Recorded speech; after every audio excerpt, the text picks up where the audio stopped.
Hello student, आज का topic है ब्लड। तो आज हम ब्लड के बारे में पढ़ेंगे, उसकी कंपोजिशन के बारे में पढ़ेंगे।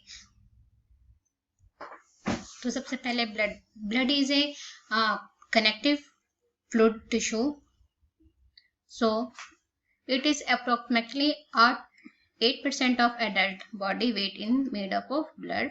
Female have around 4 to 5 litre, जबकि मेल है 5 to 6।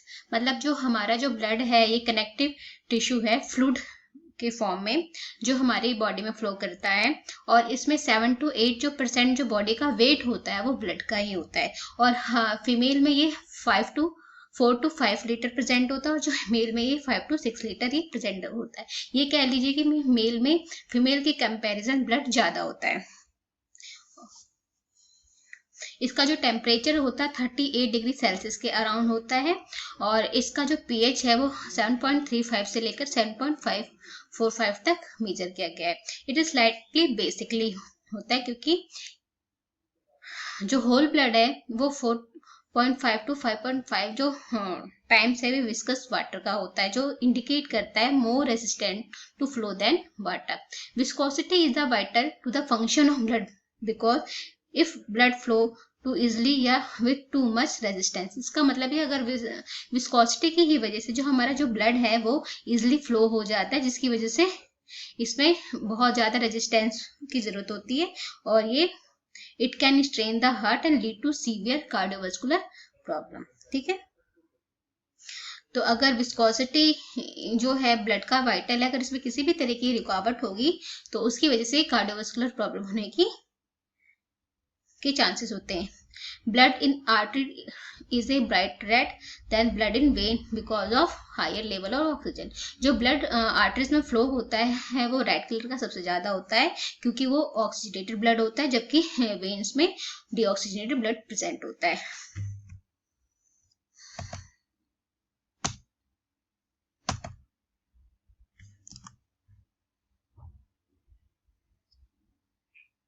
अब हम बात करेंगे कंपोजिशन ऑफ ब्लड। जो हमारा ब्लड है वो दो चीजों से मिलकर बना होता है, एक है प्लाज्मा, दूसरा है ब्लड सेल या फॉर्म एलिमेंट्स।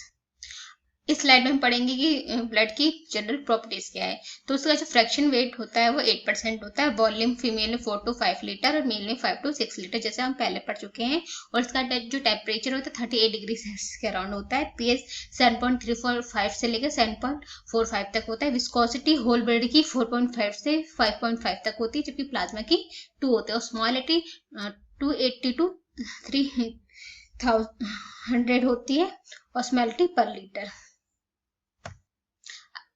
अब हीमोग्लोबिन की बात करें, फीमेल में जो हीमोग्लोबिन होता है वो 12 से 16 ग्राम पर 100 ml होता है। जो मेल में होता है वो 13 to 18 ग्राम पर 100 ml होता है। जो आरबीसी मेन काउंट होता है फीमेल में 4.8 मिलियन पर माइक्रो लीटर होता है, जबकि मेल में 5.4 मिलियन पर माइक्रो लीटर होता है। प्लेटलेट जो काउंट होंगे वो 1,30,000 से लेकर 3,60,000 हर पर माइक्रो लीटर होंगे, जबकि टोटल डब्ल्यूबीसी काउंट 4,000 से लेकर 11,000 पर माइक्रो लीटर होंगे। अब हम पढ़ेंगे प्लाज्मा, जो ब्लड का मेन कंपोनेंट। हमारी बॉडी में जो प्लाज्मा होता है वो ब्लड का 55% होता है, जिसमें वाटर जो होगा वो 90 से 92% बाय वेट होगा। प्रोटीन, इसमें प्रोटीन प्रेजेंट होती है, जिसमें एल्बुमिन, ग्लोबिन, फिब्रोजन और एंजाइम्स प्रेजेंट होंगे। ग्लूकोज, एमिनो एसिड और लैक्टिन भी प्रेजेंट होंगे, और उनकी अलग अलग मात्रा भी है कि किस हिसाब से कैसे क्या प्रेजेंट होंगे। प्लाज्मा में आयरन, विटामिन और इलेक्ट्रोलाइट भी प्रेजेंट होते हैं। अब हम बात करेंगे ब्लड सेल की। जो ब्लड सेल्स है वो हमारे होल ब्लड सेल का 45% फॉर्म करता है। अब हम इसमें पढ़ेंगे जो हमारा ब्लड सेल्स है वो किस किस से मिलकर बना है। तो इसमें इरेथ्रोसाइट, जिसको हम आरबीसी बोलते हैं, प्लेटलेट, जिसको हम थ्रोम्बोसाइट बोलते हैं, ल्यूकोसाइट, जिसको हम व्हाइट ब्लड सेल्स बोलते हैं। ल्यूकोसाइट के 2 टाइप्स है, ग्रेनुलोसाइट और एग्रेनुलोसाइट। जैसा कि इस स्लाइड में हम देख रहे हैं कि होल ब्लड कैसे दिखाई देते हैं, जिसमें monocyte, platelet, lymphocyte, neutrophils, RBCs और डब्ल्यूबीसीज कैसे प्रेजेंट होते हैं। तो जो हमारा जो आरबीसीज होता है वो डब्ल्यूबीसी के कंपैरिजन बहुत ही छोटे होते हैं। अब हम बात करेंगे आरबीसी की, जिसको हम इरिथ्रोसाइट बोलते हैं। तो इसका अपीयरेंस है ये बाई कॉन्केव डिस्क की तरह होता है, जो जो गैस के एक्सचेंज में सुटेबल होता है। इसकी जो शेप होती है फ्लेक्सिबल होती है, इसलिए जो आरबीसी होता है वो स्मॉल वेसल्स में इजिली या कैपिलरीज में इजिली पास हो जाता है। अब हम बात करेंगे स्ट्रक्चर ऑफ आरबीसी, जिसमें primary cell contain haemoglobin, the protein that bind oxygen and carbon dioxide. जो हमारा आरबीसी होता है उसकी सरफेस पे हीमोग्लोबिन अटैच होते हैं, जो ऑक्सीजन और कार्बन डाइऑक्साइड को बाइंड अप करने में हेल्प करते हैं। इसमें कोई न्यूक्लियस नहीं होता, ना ही कोई माइटोकॉन्ड्रिया होता है। हीमोग्लोबिन दो चीजों से मिलकर बना होता है, एक है ग्लोबिन और दूसरा है हीम। ग्लोबिन मतलब प्रोटीन और हीम मतलब आयरन। तो ये जो डायग्राम है ये हीमोग्लोबिन को शो करता है। हीमोग्लोबिन जो ग्लोबिन है वो दो चीजों से मिलकर बने होते हैं, जिसमें एक अल्फा होता है और दो बीटा सब यूनिट होते हैं, और इस subunit bind to heme group. Each heme group bear a atom of iron which bind reversibly with one molecules of oxygen। एक हीमोग्लोबिन 4 ऑक्सीजन मॉलिक्यूल्स को कैरी करता है। अब हम बात करेंगे फंक्शन ऑफ इलेक्ट्रोसाइट। तो इसका जो प्राइमरी फंक्शन क्या है, transport oxygen from the lungs to tissue cells and carbon dioxide from the tissue cells to the lungs. Second है बफर ब्लड पीएच। नेक्स्ट है प्रोडक्शन ऑफ इरिथ्रोसाइट, जिसमें haemopoiesis जिसको हम बोलते हैं होल ब्लड सेल्स प्रोडक्शन, और erythropoiesis का मतलब है specific to red blood cell production. All blood cells include red and white are produce in red bone marrow. Haemopoiesis जो है इसमें रेड बोन मैरो होगा, जो नेटवर्क है रेटिकुलर कनेक्टिव टिश्यू का that border on white blood capillaries called blood sinusoid. Hemocytoblasm mature, they migrate through thin wall of sinusoids to the enter the blood।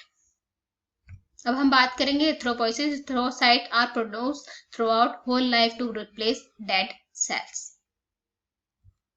Erythrocyte का जो life span होता है वो 120 days का होता है, जिसमें इस डायग्राम में हम देख रहे हैं कि इरिथ्रोसाइट की लाइफ साइकिल कैसे, जिसमें क्या क्या प्रेजेंट होते हैं। जो नेक्स्ट ब्लड सेल्स है वो है ल्यूकोसाइट, जिसको हम व्हाइट सेल्स भी बोलते हैं। Leukocyte are group into two major category. Number one is granulocyte, in which granules are present, and agranulocyte, in which granules are not present. So granulocyte contain specialized member-bounded cytoplasmic granules and include neutrophils, eosinophils, and basophils. In the agranulocyte lack obvious granules and include lymphocyte and monocyte. Function of leukocyte defense against diseases. Leukocyte form a mobile army that help protect the body from the damage by bacteria, virus, parasite, toxin, and tumor cells. Next is leukocyte circulate in the blood for various length of time. Life span है इसकी several hours to several days, कुछ घंटों से लेके कुछ दिनों तक इसकी लाइफ जो होती है सबसे ज्यादा मेजोरिटी होती है, और ये many years for a few memories, और कुछ मेमोरी सेल्स में काफी सालों तक भी ये रह सकते हैं।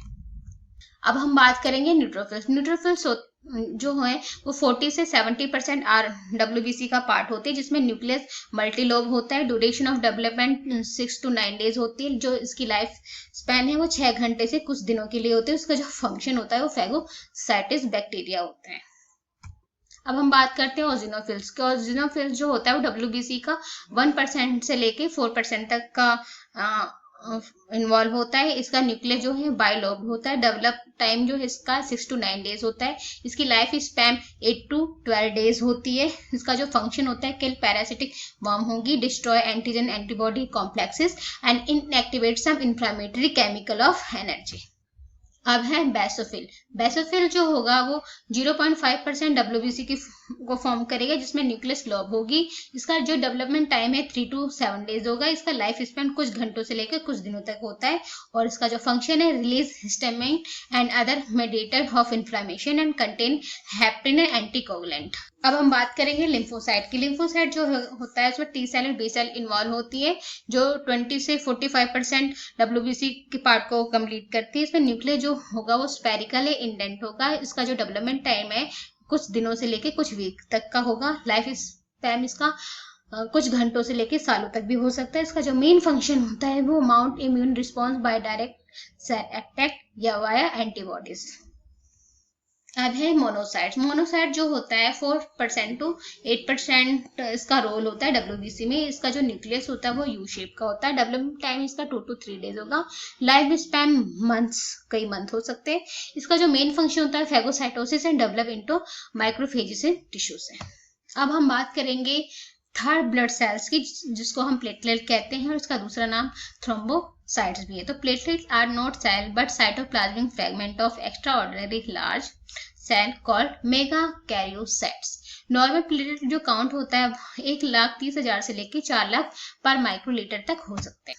अब हम बात करते हैं फंक्शन ऑफ प्लेटलेट की। तो इसका जो मेन फंक्शन क्या है, तो नंबर 1 है secrete vasoconstrictor that cause vascular spasm in broken vessels. इसका जो मेन काम होता है, अगर कहीं वेसल्स टूट जाती है, ब्रोकन हो जाती है, तो उसको कंस्ट्रक्ट करने का काम प्लेटलेट का ही होता है।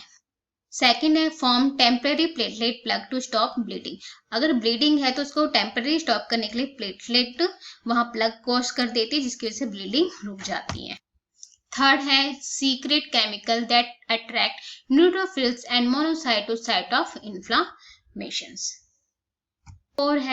फोर पॉइंट है secrete growth factor that stimulate mitosis in fibroblast and smooth muscle and help maintain the lining of blood vessels. And fifth is dissolved blood clot that have outlast their usefulness. Thank you.